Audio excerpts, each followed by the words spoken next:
Hello and welcome into Reality Check. What is going on? I am Matt O'Leary. I am joined as always by my co-host Jeremy. We are presented by Prize Picks today. Jeremy, how you feeling? 2 days of joint practice. Jets play a preseason game in a couple days. How you feeling? I'm actually feeling pretty good. There's some exciting things happening for this team, and it's really funny when people think that we have to win against Tampa Bay, and it's sometimes the same people complaining that we're not are the people that say we're going to win 4 or 5 games anyway. Well, if you believe we're only going to win 4 or 5 games, did you expect to win the joint practice? I mean, it's like only natural we would lose. But even Connor Hughes is sometimes the most, has a very, I've always thought, a very negative take on the Jets. Even he said, hey, Tampa Bay may have won the joint practice overall if I had to pick a winner. He said, this was not the Eagles. This was not, from the past when we got our in Green Bay when we got our butts handed to us. He said, no, it was actually very competitive. Yeah, I think that matters. And I made sure to make that clear in the video that I did yesterday after my little rant at the beginning of the show last week.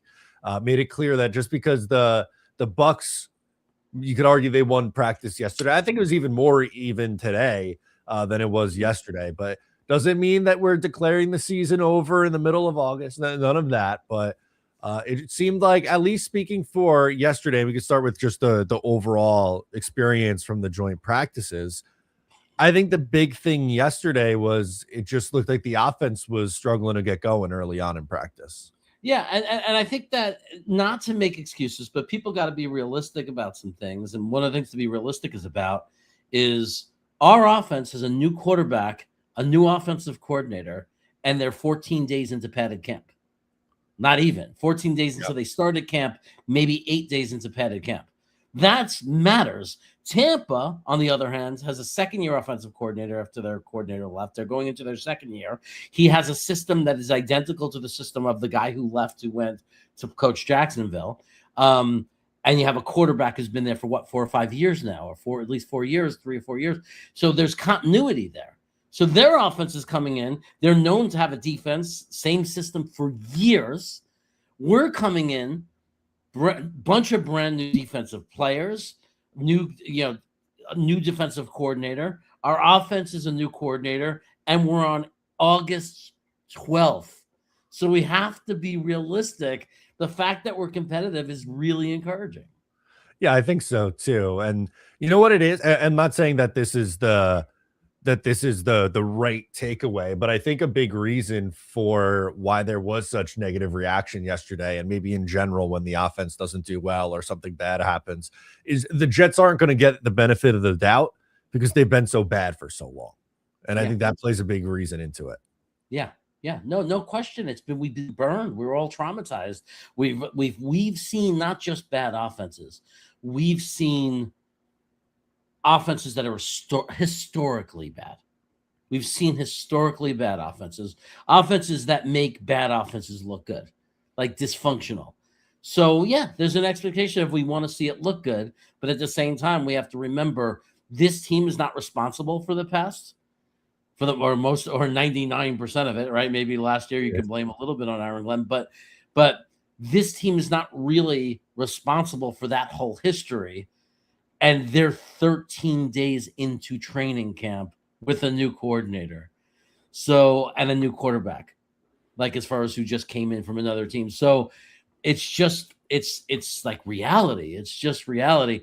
We can, I think, count on the fact that, unless they're totally incompetent, the coaches, that this offense is going to get better practice by practice, day by day, week by week. It's going to be a process of them getting better and better. Yeah, that's the ultimate goal of training camp. And they haven't even played their first preseason game. So there's still 3 preseason games to get through, a few more weeks of training camp practice. And, it's been a little up and down. And, I think that's kind of been Geno Smith for a majority of his career, right? Even when, when he was at his peak in Seattle, he was a good quarterback. Like, I don't know, everyone has their own rankings, but we'll call him a top half of the league quarterback for a couple years there. But he's still, someone who's prone to making the mistake, or sometimes he takes, too many sacks. And I think, he's a couple of years older now, obviously coming off a bad year last year with the Raiders. There's probably going to be some weeks this year where the Jets offense looks good and they're clicking and they're scoring points. And then there's going to be a couple weeks where, he throws 2 interceptions in a game and they're struggling to get the ball into, enemy territory and put up points. And I just think that's kind of where we're at right now. Matt, I think the greatest way to look at the gap between great quarterbacks, good quarterbacks, and bad quarterbacks is they all have the ability, and they'll all, if you look at the right tape, can see them doing a lot of great things. It's consistency, right? The reason Geno Smith is not Lamar Jackson or Josh or Allen or Patrick Mahomes or any of those guys, or if you go back to the past and start naming those quarterbacks, the reason he's not that, it's not that he physically on any given play can't do exactly what they do. We've seen Geno Smith making amazing passes. We've seen him drop balls in on the sideline with touch. I've seen him throw deep across the field. Beautiful passes, like a lot of quarterbacks. It's consistency, right? And that's why Geno Smith is Geno Smith. And we knew that we weren't getting an all-pro. Like, we're trying to improve. We're trying to get, obviously, a guy who can come in and make us competent enough to improve and grow and be able to see what we have, allow the receivers to function, allow the tight ends to function, and not, and be better than the incompetence that we saw last year. There was no way, like, the expectation could be that we're bringing in a guy who's going to be a top 5 or a top 10 quarterback in the NFL. We know that's not what he is because he's just not consistent. And yesterday's practice was a perfect example of that was Geno on a bad day, which we know we're going to see in the season sometimes. It's going to happen. There's a couple comments I wanted to get to in the chat, so make sure to get your chats in, and we'll talk about them here on the show. First one comes from Peter S., who says, we're all anxious for football, but no need to overreact to some bad practices. I really try hard not to get too low or too high right now during training camp practices and the preseason. It's not always an easy thing, though, Jeremy, because we're only reacting to what's happening that day, and this is a very what have you done for me lately kind of sport. But I do think there's a good point from Peter that you don't want to get too far positive or too far negative, I guess. Yeah, I mean, because it's practice. The scrimmage is a little bit more that we can get some vibe, obviously, but at the same time, we have people going crazy over just our own internal practices, which is crazy because you don't know what the players are even working on. Like and last year we said the same thing, and somebody in the chat said, "Yeah, I was on a college team or I played high school, whatever it was, and we used to work on things in practice." Meaning, a lot of times in practice, players work on their weaknesses, which means if you're working on your weakness, you're going to look bad, maybe, but that's not who you are. I would go by, especially with the veteran players, I don't think you need to react at all to how they do in practice because you've seen them. Like Membo had a tough day today. He gave up 2 sacks to Bane. That could mean that Bane is really great, or it could mean that Membo had a bad day. But why would anybody panic about Membo?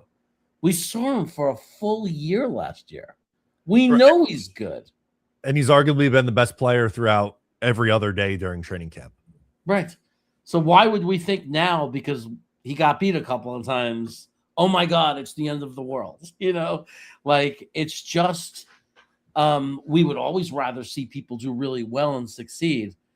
But you know what? Maybe we should go year by year with these joint scrimmages. Maybe if we win 7-8 games this year and then we draft a whole bunch of more new players and free agents, maybe we'll win scrimmage next year. Maybe we'll tie. Maybe the year after that, if we make the playoffs, we'll be the team that wins scrimmages. Right now, we're the team that won 3 games last year. Yeah, and like you said, with a lot of new pieces too. So it's a bit of a learning curve going on right now. Mixed Marshall wants to say, can we talk brawl? So very chippy the last couple of days, which tends to happen at joint practice. David Bailey was involved. Armand Membu was involved. Daryl Jackson was involved in some scraps. What's your take on it? Are you someone who likes to see the training camp battles in the fisticuffs a little bit? I mean, if I had to guess, like my take of it is you got Tampa Bay coming in thinking they're the dominant big brother, right? And then things start to happen, like this guy Bailey starts to go against their veteran tackle who's making $90 million a year and just signed an extension, right? Or they consider a very good tackle in the league. And Bailey starts dominating him, and the tackle gets frustrated. But they expected to push us around probably, and we probably came in with the attitude of you're not going to push us around. And maybe I'm wrong about that. It doesn't matter because I'm out here in California. Let me tell you something. You know what was all over the local news yesterday? All the brawls that went on in the 49ers training camp with the Tennessee Titans. So it's happening all over joint scrimmages all over the league. Yeah, it is something that happens a lot, and I think a big reason for at least the one yesterday, and I mean this is a good segue into getting into one of our main topics of the day. I think I don't know if I might mispronounce the last name, but Luke Godke or Gudicke or however you say the Bucks. First one was good. Thank you. I That's a appreciate good shot at it. I'm not going to try to say it. But I shouldn't toss this up to you. I know I'm not going to get a real answer back from you, but I don't think he was too happy about a young rookie, David Bailey, beating him a couple times. What have you made of not only David Bailey enjoying practice, but I guess just the hype around him right now? Yeah, I mean, I think that they're coming in and in his mind, it's a rookie, and he's this guy who proved himself in the league to be a very good tackle, and then suddenly this kid made him look stupid. I mean, he just basically, like in the first rep, went around him, just did a spin move, speed rush, went right through him. Then the next rep, Bailey tried to go power, right, straight into him and push him back, and in that he did not win. Luke did a really good job in stalemating him, which is most of the reps, every rep. I don't, even if you're Micah Parsons or Myles Garrett, most reps percentage wise, you're not winning, right? Like it's not like, like it would be it's no such thing as that. And after that rep, I think Bailey kind of tapped him on the helmet. I don't know what he said, and boom, right? But I think he was frustrated because of the rep before. And today the practice started, I think first rep, Bailey went right around him. It was a joke. Yeah, it's a nasty spin move, and he's been showing off that he could win with the speed around the edge or the physicality. I talked a little bit before about not getting too high during training camp in the preseason, but I'm not going to lie to you, Jeremy. It's very hard right now for me not to be extremely bullish about David Bailey. I think that we try really hard to keep it tempered and not get overexcited, especially as Jet fans. But when you have the Main Street media, coming in and on the news, on NFL Network or whatever it is on ESPN, and saying, if you went onto that football field yesterday and picked out the best player on the football field, they're saying it was David Bailey. Now, if you look at the quality of players that play for the Tampa Bay Bucks, and even with us, like some of the veterans, and say that this rookie who's 2 weeks into his first training camp is the best player on the field, even if they're wrong, even if that's a little bit of an embellishment, the fact that they're saying that, it's very hard not to get bullish and hyped on that. Without a doubt. And, you mentioned before a comment that Connor Hughes made about joint practice, but I wanted to reference Brian Costello, who I would argue usually even skews a little bit more negative than someone like Connor Hughes. He was talking about, however many years he's covered the Jets, and these guys who ended up having these monster rookie seasons, like Sauce Gardner and Garrett Wilson, and I think he mentioned Sheldon Richardson and Jamal Adams. He said they immediately looked different from like their first practice. And he said David Bailey is that same way. And look, we got to actually get to the regular season and see it. But this isn't coming from just the people who everything the Jets do is the best thing ever and they're going to be amazing, even though they win 4 games every year. This is coming even from someone who, like I said, skews a little bit more negatively, which I think puts even more stock into it, at least for me. Connor Hughes also. I mean, I always knew Connor was a Giants fan. It was very obvious. to me from the beginning years ago that he was a Giants fan. And when he covers the Giants, you could see it. They do anything good, he's all over them. But that's actually a good thing. I'm not mad at Connor for that, because that means when Connor says positive things about the Jets, it is not Kool-Aid drinking. It is not him like gushing over the team he covers and loves. When Connor Hughes says it, it's real. Yep. So and Costello says it. So real people are saying it. The only person that had any negative spin on Bailey at all was Sabo, who is probably trying to save face, because when they drafted him, he put on a big hissy fit and it's the wrong pick. And he spoke in very absolute terms that he wasn't going to be a good player. And if I've learned anything over the bunch of years, you should never do that. You should say, I'm concerned about this and that. I'm not the biggest. I don't know. I hope they're right. He didn't do that, and that's a big mistake, because nobody coming out of college, no, I don't care how good you are at prospecting players. Nobody knows for sure, good or bad. We're all going to be wrong about players, and we're all going to be right about players. So no one should speak in absolute terms. When we drafted Bailey, the people that said, "Oh my God, that's the worst mistake. It's the stupidest thing in the world," that's a crazy thing to say, because we don't know. You could just say, I'm disappointed. I wouldn't have made that choice. That's fine. But to sit there and definitively say that Bailey's going to be a bust, or that was definitively a stupid move that's going to backfire, nobody could possibly know that. And I think that right now, Bailey is proving that point, because 80% of this fan base was absolutely furious when they drafted him over Arvell Reese. Yeah, the consensus, and I'll be honest, my preference was for them to take Arvell Reese, but I never felt like I was coming from an anti-David Bailey angle on it. And look, I think the strength of his game is as a pass rusher, and I just really hope that the Jets are in more pass rush situations this year, because they were down so big in games that guys like Will McDonald, they didn't really get to pin their ears back and go very often. They couldn't stop the run. So hopefully this year's Jets team is a little bit better at stopping the run. They, traded for Devondre Sweat and signed Demario Davis and brought in David Onimata, and you have Harrison Phillips, who's still, been here. And again, you just hope that overall the defense is better and puts them in more positions to rush the passer so he can have success. Yeah.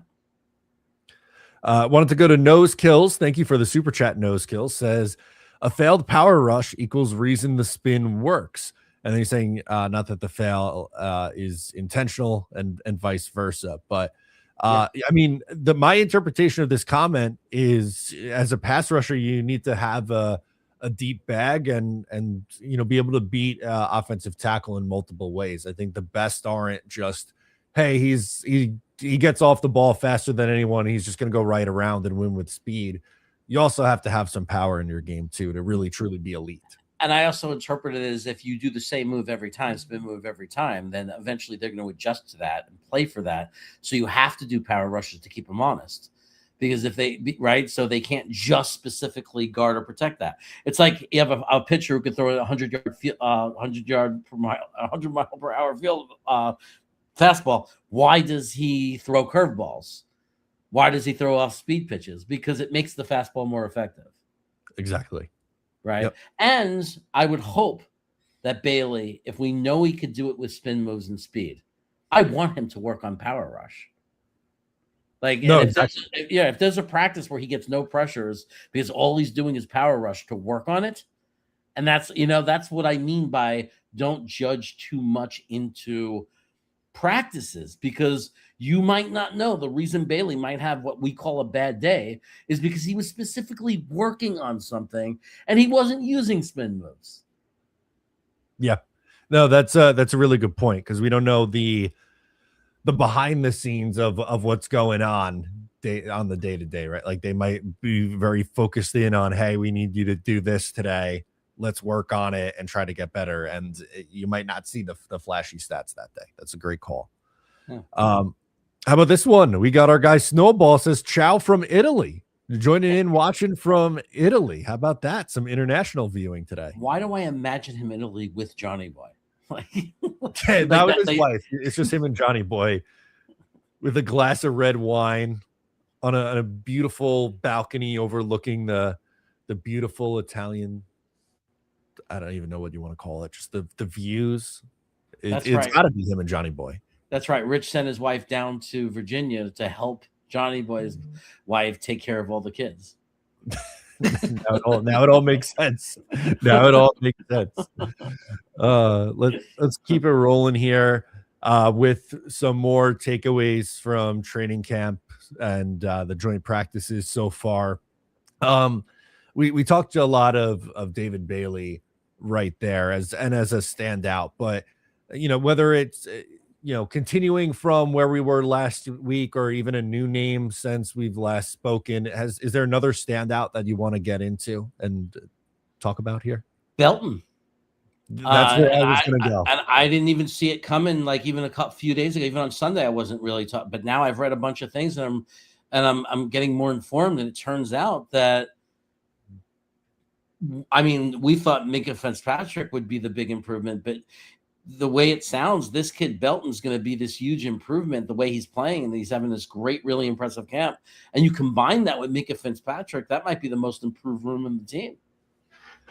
Yeah, right now, I think, and if you saw the unofficial depth chart, it's listed as one of the safety starters, Minkah Fitzpatrick, and the other three names are listed as starters opposite of him. But the order goes Andre Cisco, Dane Belton, and Malachi Moore. I think Belton's the best shot to unseat Andre Cisco, and I don't want to turn Andre Cisco into this whipping boy.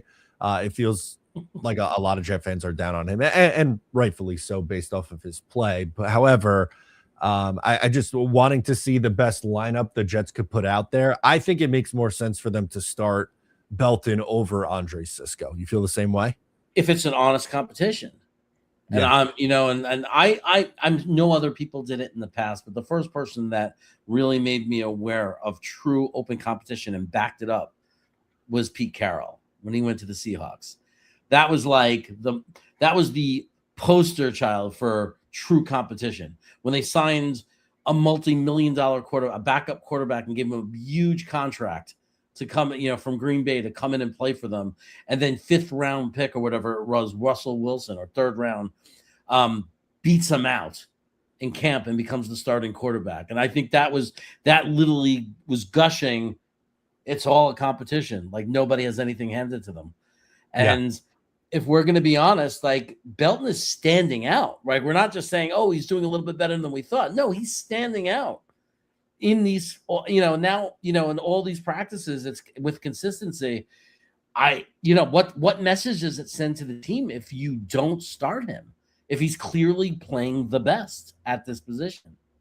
I don't disagree with that. And the money they brought Cisco back in late into free agency and on very little money. He's making like $2.5 million. That's not guaranteed starter money. He got like 10 million, I think, last year on the first contract from the Jets.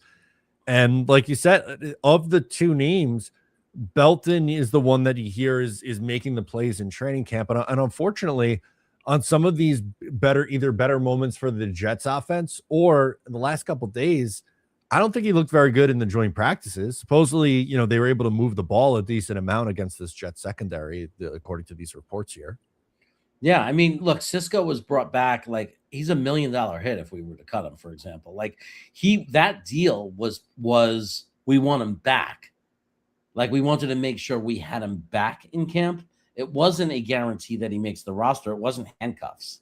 Like it didn't. It was and when you go from a $10 million deal, whatever his deal was, last year before that, to this $2.5 million deal, $1 million guaranteed, I think, or something, or 1.5 guaranteed.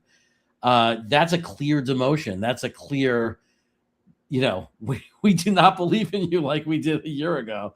You have to re-earn your way into our hearts to convince us that you're even rosterable, right? That kind of contract isn't even a guarantee for the 53, if you're really being honest about it. So no, it's a competition. And Belton is winning the competition right now. I totally agree with that. And while we're on the topic of conversation for the safety room, I got to be honest here, Jeremy. I'm a little disappointed to hear that Malachi Moore hasn't really stood out so far in training camp through the first couple weeks. Now, obviously, there's still time and things could change, but I feel like it's been a very quiet training camp for him. And this is a player who I thought would have a better shot in this competition because to me, it feels like he is a very distant third for that role behind Andre Cisco and Dane Belton. Yeah, look, I I will acknowledge that he did some nice things last year. There were moments for him that were nice.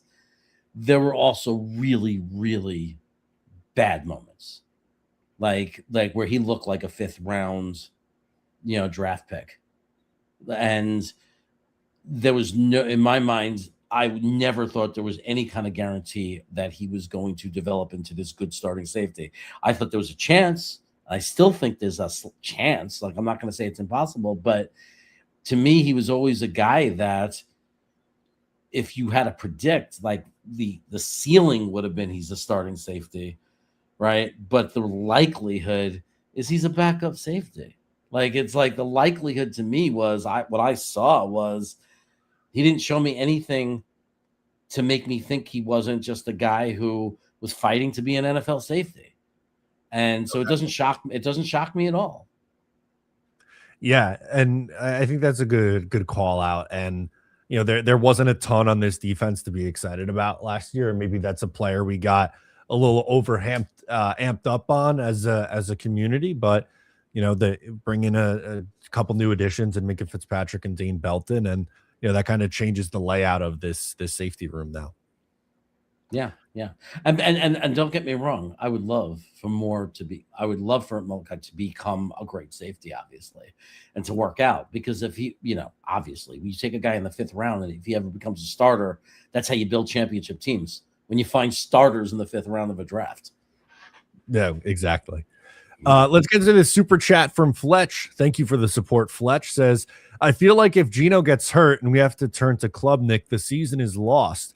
I would like to see us get a legitimate backup quarterback. So we went about halfway through this show without bringing up Cade Klubnik. So what's been your thoughts on Cade through training camp? And I would assume we're going to see a good bit of him play in this preseason game against the Bucs. I think if you erase the fact that he's a rookie and you didn't, and he was just a name of some guy, if it was McKee that we got from the Eagles, we got McKee from the Eagles, and he was playing exactly the way Klubnik was playing, you wouldn't be sitting there so definitively calling him incompetent.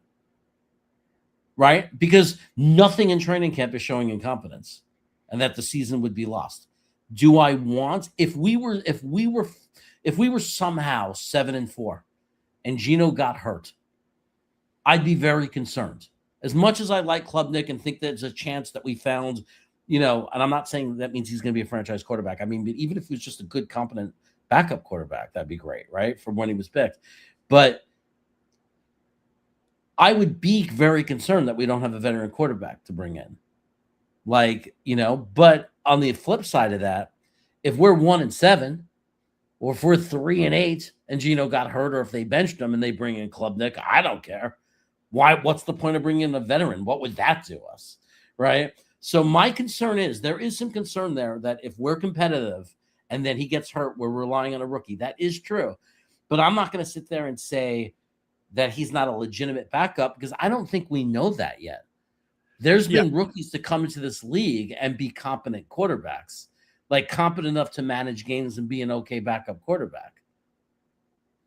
Yeah, I think a big part of the evaluation is how he does in these preseason games. And not saying the evaluation for the rest of his career, but evaluating, and this is what I want to see through the remainder of training camp and in these preseason games. How does he handle the second team reps? And how does he play in these games? If he goes out there and just, hey, looks like he belongs, nothing super flashy, but just, operating within the offense, then okay. Then he probably did enough to be the backup quarterback. If he comes in and, we've seen it, we've watched enough of these poor quarterbacks over the years who just come in and look completely shell-shocked, then, okay, maybe you're doing a pick swap trade for Andy Dalton or trying to find some veteran backup in here that makes you feel a little bit more comfortable with. I I don't know if we have our answer on Cade Klubnik right now. I think he's been okay so far. I think he's had good days, and I think there's been days where he's struggled too, which again, this is a fourth round rookie pick. That's pretty common for day 3 rookie quarterbacks to be streaky during their first training camp. I'll tell you what one thing I like about him is I think 2 days in a row. I mean, we've seen multiple deep 50-yard passes downfield, like deep passes. And today, from what I'm told, I didn't see the clip of it, 50 yards downfield through a dime to Arian Smith. And that aside, the result of the play aside, I like the fact that he's willing to throw deep. I like the fact that they're letting him throw deep. Like that's a nice thing. For sometimes you don't see rookies always get the green light to do that. They're just chipping away, doing little things. But this guy's throwing downfield. He's making some plays. Every time I always read in the practice, there's a little mention of him, 8-yard touchdown pass to Jelani Woods or something, or Mason. Yeah. Like I'm hearing about it. And it's nice. But I'm not going to deny Fletch I'm not going to disagree with the fact that I would definitely, if we're on track having a winning season and Geno gets hurt, I think it's very, very, right. And I don't doubt it at all why we have the right to be concerned, because it's like, wow, we're finally having a good year. Our starting quarterback gets hurt and we're bringing in a rookie. That's scary. But I'm going to trust Frank Reich. He's very experienced. He's been a head coach. He's been in the league forever. I'm going to trust him. If he goes in there and says, this guy's ready, this guy's earned it, he's the backup quarterback, and there's no one available that's better, he's watching him every day. I'm not. Why am I going to say that Frank Reich doesn't know what he's doing? Well, fair enough. We see the complete opposite side of the spectrum with this next one from Thomas, who says, if Klubnik has to come in this season, we'll never see Geno again. So I think he's a very polarizing player, Cade Klubnik. I feel like you get very polar opposite views. It's either this guy is the next Chad Pennington, he's going to be our answer at quarterback, or he's going to be out of the league in 3 years. So I am interested in seeing how this plays out, number one, but that is very funny to me how Jet fans react to these young quarterbacks, no matter what round they're taking in. Right. Fletch makes an interesting comment about, like, in a real game, they wouldn't let Klubnik throw it around. I agree that if Klubnik came in especially early on, he's going to have a limited playbook. He's probably not going to be throwing it around much unless we're losing by a lot. Right. And it'll be very conservative and a lot of checkdowns. But I'll make the argument that if we had Andy Dalton, that's what we'd be doing. Yeah, probably. They probably would. Every time I see a backup quarterback come in, it's a more conservative offense, at least in the beginning, and then they earn trust. Yeah. No, that's absolutely correct. I think right. When you bring in a backup quarterback, what you're hoping from them is that they're not going to lose you the game. You're going to rely a lot on your running. Hopefully they can convert short passes, easy things. Keep it simple, not make mistakes. That's that's a formula for backup quarterback. And so the question is, can Klubnik do that? But it doesn't hurt to see him throw 50-yard dimes downfield. Like, as far as our future and believing in the kid and his guts and the will, just the ability to do it. It doesn't exactly make me feel bad when I read 50-yard dimes to Arian Smith. I kind of like it. I kind of like reading that stuff. Absolutely. We'll get into some more training camp takeaways in just a moment. Do want to give a shout out to the sponsor of the show, Prize Picks. Use our promo code HMA. Play 5, get 150 if you win. Here's one of my lineups for the upcoming season. I like Geno Smith to go more than 2,600 passing yards. I think if he plays, 12 games, he should hit that. Garrett Wilson to go more than 1,000 receiving yards as well. He's done it every year he's been healthy in the NFL. And Matthew Stafford to go more than 3,874.5 passing yards. Sign up for Prize Picks. Use our promo code HMA, which is now available in New York State just in time for the NFL season. So you can follow along with me at Matt O'Leary NY and see all my plays in season. I did want to talk to you about another standout guy. And if you think this is a player that could make the roster. I believe we spoke a little bit about him last week, but Jelani Woods, with Kenyon Sadiq out right now, he has gotten some more looks during training camp and is seemingly doing a lot with that look. I don't see how he's not going to make the roster. How does he not make the roster? I like, they have to find a way. We loved him for years, right? We've liked him since the draft. We've always liked him. He had some plays on film. There are some tape with the Colts. There's this film of him looking really good. He seems to be renewed. Like, he came in just completely different than he's been in his career. He seems like a guy that's ready to go, like, throw it down and say he wants this. You know, just from the little bit that I was watching, that looked like a guy who wants this. You could see it. You know, with some players, you could just see it, that he's like ready to throw down and just do this. I don't know how you do. You know, I mean, when you look at his speed and his size, I don't know, man. Like, they got to find a way to make it work with this kid. Yeah, and supposedly, you know, Frank Reich really likes this guy. He was there in Indianapolis when they drafted him in 2022. And Zach Rosenblatt put out a story on The Athletic this morning talking about how excited Frank Reich was when, you know, he took this job and they got Jelani Woods to come back this year. Not that I'm saying like he's going to end up being this team's tight end one or anything like that, but no.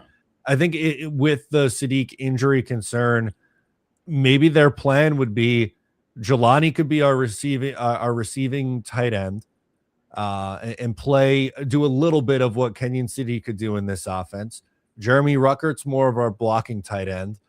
And maybe that leaves someone like Andrew Beck on the outside looking in on the roster, if that's how they want to go about sneaking him on. I mean, there's a lot of reasons why I think Beck is in trouble. And one is it's a different offensive coordinator, right? And Beck has an unusual role that not every offensive coordinator uses in this league, right? It's like Frankie defined it best. He called him a sniffer. Well, that's the first time I remember ever having a sniffer on my team. So I don't see how you know what Beck is, you know what his ceiling is, like, you know what he is, and it's just smart player. He did okay for us, no complaints about him. But if Jelani Woods is having this kind of camp, when you look at his size, speed, and everything like that, you got to go with the higher ceiling on this. In my mind, in my opinion, you have to go with the higher ceiling. Yeah, no, I think that makes a lot of sense. And especially, I'm not anti-fullback, but if you have a player like Jeremy Ruckert who can kind of play that role as a tight end. I mean, let's be fair to Andrew Beck. He also started in this league as a tight end too. There's no reason, in my opinion, that you can't have Ruckert playing that H-back kind of role for this team and get Jelani Woods on the 53-man roster to, you know, maybe mitigate some of the loss of Kenyon Sadiq if there is a slow start for him in the beginning of the year. I just think that there's, you know, Sadiq did it in college. He played fullback. He took snaps directly and ran with the ball. The guy's a freak, right? Jeremy Ruckert definitely. What's the difference between Beck and him? How much is the gap? Even if there is a little bit of a gap, how many plays do we run with a fullback? Also, look at our backup running backs. They're power backs. Braylon Allen Davis, either of those guys, I could see him in the backfield if you want to play a fullback role, right? There's plenty of guys that we can line up there to play in that role. Do we really need Beck? I just don't over a guy that's having a camp like Jelani Woods is having. I just can't imagine it. You're gonna throw this guy back in the pond and let somebody else grab him? Yeah, I can't see that. No, I agree with you. Matthew chimes in with a super chat. Thank you, Matthew. Says, I just want an exciting offense finally. How about this?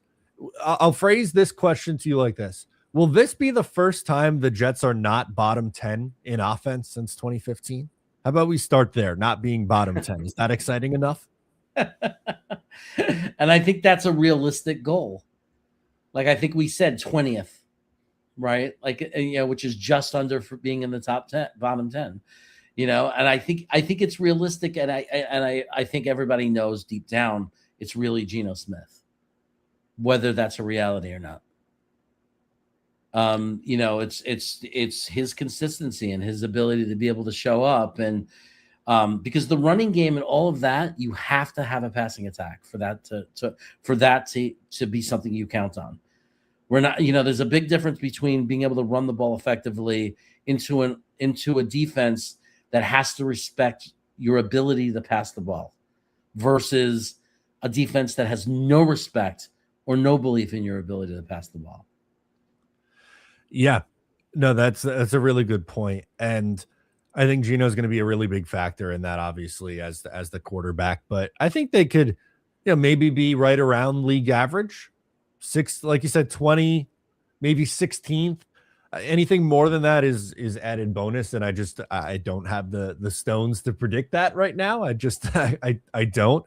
But the one training camp practice that I was able to get to, I left feeling more confident in the Jets offense than the defense. And I don't know the last time I could tell you when that was, going to these camps and watching this football team. Usually it's the defense you feel better about. Yeah, no, I agree. Like overall as a unit, the offensive line could potentially be really solid, really good. Brees Hall and that's really competent backup running backs for sure. They're young. I don't think they're completely defined on who they are. There are Allen fans, there are Davis fans. I could argue that either one of them might turn out to be excellent, maybe both of them, if you're being optimistic. So you're talking about a really good, I think a very strong tight end room. I think a very strong running back room. I think potentially a very good receiving room because we didn't say it, but A.D. Mitchell has had an offseason of the ages. Yeah, like true. He went from nowhere to all of a sudden everybody's believing in him. He's looking like a legitimate WR2 for sure. The way he's playing, he's looking great. And and when Cooper is doing fine for a rookie and has had moments, Garrett Wilson looks the best he's ever been. So it's like the wide release, everything looks solid. It's just a matter of can Geno Smith be consistent? Can he be the quarterback he was for the Seahawks? 100%. I'm 100% there with you. Matthew follows it up with another chat. Thank you. Matthew says, I'll take that.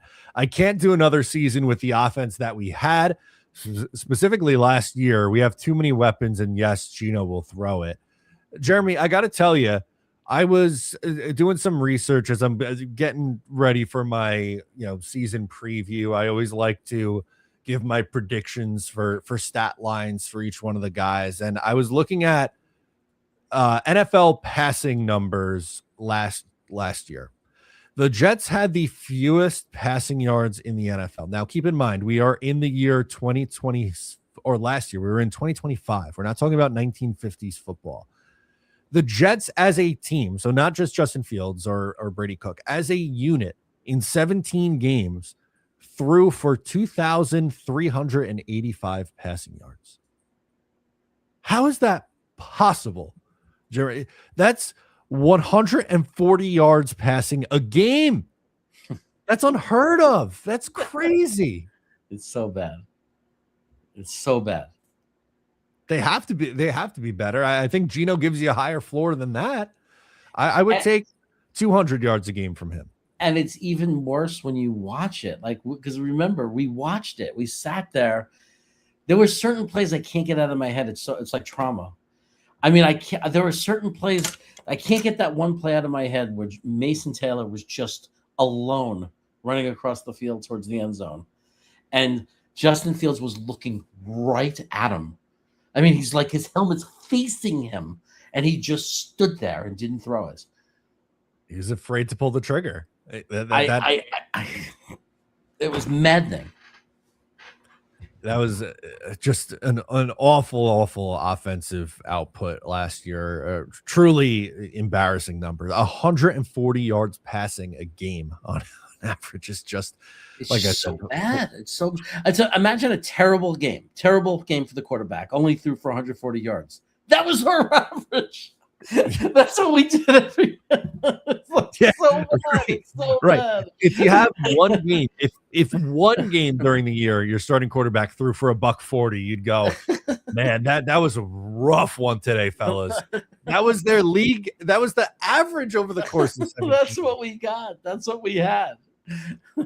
Oh, goodness gracious. But this comment is really so true because the talent, there really is no excuse with the talent that they have on the offensive side of the ball. Yeah, look, I think unless Geno Smith has totally fallen off a cliff, which I don't think he has, because I think if you even from what they're saying and what was seen in practice, he hasn't just completely fallen off of a cliff. The Raiders were terrible. Terrible. I'm not saying that he's as good as his prime in Seattle, but I have very little part of me is worried that Geno Smith is the quarterback he was for the Raiders and he's terrible and he magically fell off a cliff in one season. Like, I don't believe that. I think he had a terrible offensive line. I think he had no receivers.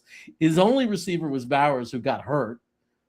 It was terrible. They were terrible. They weren't an NFL offense. He was in a terrible situation. And I just refuse to believe. I think that Geno Smith is going to be the average of his last 5 seasons. To the average, I'm going to put those numbers together. I'm going to average his last 5 seasons, the Raiders and his last 4 Seattle. I'm going to do all the totals on what the average comes out to and everything. And that's my prediction of what Geno Smith is. Yeah, that's, you know what, I'm very curious to see how that ends up working out on the average across 17 games. I think we'd all sign up for whatever that average is, pretty close to 4,000 yards, probably around 25 touchdown passes or so, just for asking for some normalcy on offense and not these historically bad weeks after weeks after weeks. Yeah, it was so hard to watch. I mean, and I don't know how someone could be so negative to say it could possibly be the same thing with Geno Smith. Even if you're not a Geno Smith guy, even if you think he's not that good, you can't, there's nothing in his tape, nothing in what he's done in his career that would ever suggest that he would be anything near as bad as what we saw last year. It would be such an outlier thing to happen. It would mean, and it's happened. I'm not saying it hasn't happened. Players have fallen off cliffs where they suddenly can't play football anymore. They're terrible. But it's such an outlier take. Like, it's such a low percentage, low probability that that's what's going to happen. And he's looked good in camp. He's looked good enough in camp. But it's not like he's been terrible every day in camp. He's been inconsistent, which is his whole career. He's been typical Geno Smith. Yeah, that is pretty typical there. I wanted to ask, with the Jets' first preseason game coming up on Friday, you did get Aaron Glenn saying that the starters are going to play in this game. How much do you want to see from the starters? Are we talking like a drive? Do you want to see a little bit more than that? Where are you at for week 1? I'm assuming it'll be like, the first 2 drives, or maybe 3 if they're quick, into the first quarter, which is traditional, like what we're all used to and have seen for the most part when you start the starters, right? Sometimes it's less and it's only a drive or 2, but I've seen it usually go pretty deep into the first quarter. I think the interesting thing, if you want to know where Klubnik stands, I think if Klubnik comes in the end of the first quarter and only plays a couple of drives and then he's out, like in the middle of the second quarter, I think that if that's what you see in this camp, and then you're seeing Bailey and Brady and Zapp getting all the reps for the most part and being our quarterbacks in the preseason, I think that means you could pretty much say, oh yeah, Klubnik won that would be evidence. Yeah, he's the number 2 quarterback. Yeah. Like because if he only comes in for a couple of drives, that's them treating him like the number 2 quarterback. Oh, absolutely. And Jets Worldwide, they chime in saying, let's see a scoring drive from the jump. If you remember last year, the Jets' first drive with the first team starters against the Packers looked great. They went right down the field, scored a quick touchdown, and offense, but to be fair, they had a good week 1 against the Steelers. I was going to say the offense never looked the same again, but that's not entirely true because they played well in week 1. Right. We got to see the best offensive game of the year for the Jets. That was nice. It's just too bad they lost. But I'll tell you this, being at that game, watching them play the Steelers that game, the results set aside, it felt really good to watch a real offense for one game. Yeah, it did. It did. Hopefully we see that again this year when we're in attendance week 2 for the home opener against the Packers. That'd be nice. Yeah, absolutely. Yeah. So, all right. So starters playing about, I agree with you. I'm going to say a series or two for both starting offenses and defenses. I think we see a little bit more from Cade Klubnik. I get where you're coming from, though, where you're saying like he's locked into the number 2 spot and you don't want to risk him, so to speak. But I think they're going to let him get some real run here because he doesn't have that experience. Like you kind of already know what Brady Cook and Bailey Zappi are. Them in mop up duty in the late third quarter into the fourth quarter is totally understandable. But I think we see, I don't know, maybe 4 possessions, a quarter and a half, something like that. I would, if I had to predict it, I would think that first 2 drives, Geno Smith, 5-6 minutes to go in the first quarter. Klubnik comes in, plays the rest of the half. Third quarter, that's when you see the 2 bums. Okay. And then they go to Zappi and then maybe Cook for the fourth. Something like that. Is there any, like, outside of maybe the bigger names, like we said, the starters, and Cade Klubnik's an obvious answer too. Are there any like deeper cut guys that you're interested in seeing in this preseason game? Yeah, I want to see Cooper. I want to see Omar Cooper. I'm excited. I want to see it, because he hasn't proven anything yet. I mean, any rookie, remember, we don't know. Rookies bust. So with rookies, you don't know, right? With the offense, we don't know if Omar Cooper is going to be a good wide receiver or not. I can't wait to see. I'm excited to see Smith. And I'm excited to see Isaiah Williams. Like, I want to see them, and I'm hoping Klubnik is going to be thrown to those guys. Because Klubnik to Smith has been a really good combo in scrimmage and practices so far. Yeah. I think Isaiah Williams has been one of the more pleasant surprises for me because I knew he was a good special teamer. He was a team MVP last year, and a large part of that because of special teams. But I think he's definitely in front of guys like Tim Patrick and Arian Smith, where it goes on the wide receiver side of the depth chart. And I can only speak for myself, but I thought Tim Patrick would have a better shot at winning that wide receiver 4 spot, but that really hasn't been the case. I think Isaiah Williams is clearly ahead of those guys. Yeah. And I saw little flashes of it last year. There were times where I was like, "This guy's a little bit of a receiver." There were times where he was making some plays. I said, I remember saying to Green Bean, I'd love to see him with a real quarterback. I said, this kid seems quick. He seems like he'd be really good in the slot. And I think after watching him as a returner, like, you have to be thinking to yourself, if I'm an offensive coordinator, if I'm a coach, I'm thinking, I want to get this kid in space with that football as often as possible. That kid is so dangerous when you give him that football in space and he gets up to speed. Yeah, I'm with you. I think he's going to serve as that kind of gadget role in this offense. Back with another one from Jets Worldwide. Let's see how Braylon comes back. That's another good one. No Isaiah Davis right now. He's out for a couple weeks. So I'd imagine Braylon Allen gets a decent amount of run here in this game too. Yeah, we'll see. I mean, I think they're going to be like, he needs it. Like, they need to look at him more. But I think after that, you're not going to see much of the top 3 running backs. They'll just be a bunch of camp guys because they're not going to wear him down. They're not going to risk injury with running backs. They know who they are. I don't think we know who they are yet, though. I don't think they've gotten the opportunity. Braylon got hurt, so I don't think he's gotten the full opportunity to prove who he is yet. Like I think we don't know completely what Braylon could be. Is he a forever backup, just okay, and or is he going to this year explode and shine in his 3rd year and show that he could be more than that? I mean, I think we're going to learn about him this year, but I don't think there's any rush to learn it in preseason. I think they know these are our 2 backup running backs, and it's going to be a 3-headed monster. Like, it's going to be mostly Brees and a combination of these 2 kids. I agree. I think it's heavy Brees Hall, and you get a close to even split between Isaiah Davis and Braylon Allen for the RB2. It'll be situational. I think, not that Braylon's bad at it. I just think Isaiah Davis is a better receiving back and probably a better 3rd down pass protector also. So in those kind of situations, I think Isaiah makes more sense. In short yardage, obviously they're going to go Braylon Allen in those situations. So a use for both of those guys. Yeah. Frank says, want to see how the quarterback competition plays out. That's another good one. We haven't spent much time today. Maybe we close with this. AZ Thomas versus Nashawn Wright for the other starting outside corner spot. AZ Thomas feels like the leader in the clubhouse there. That's someone that I'm excited to watch this week.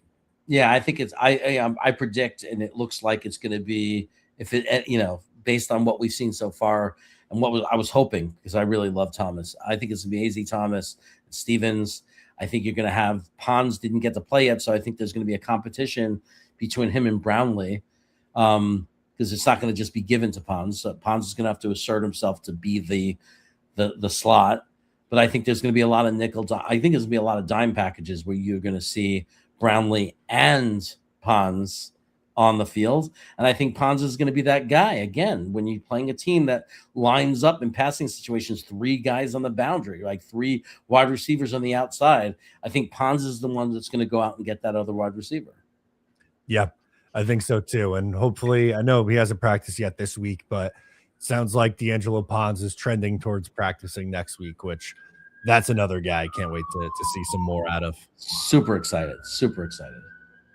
All right. So that's going to do it for us this week. We'll be back next Wednesday. We'll have some preseason action to talk about. We'll get some more training camp practices in as well. So we'll have your reaction to that.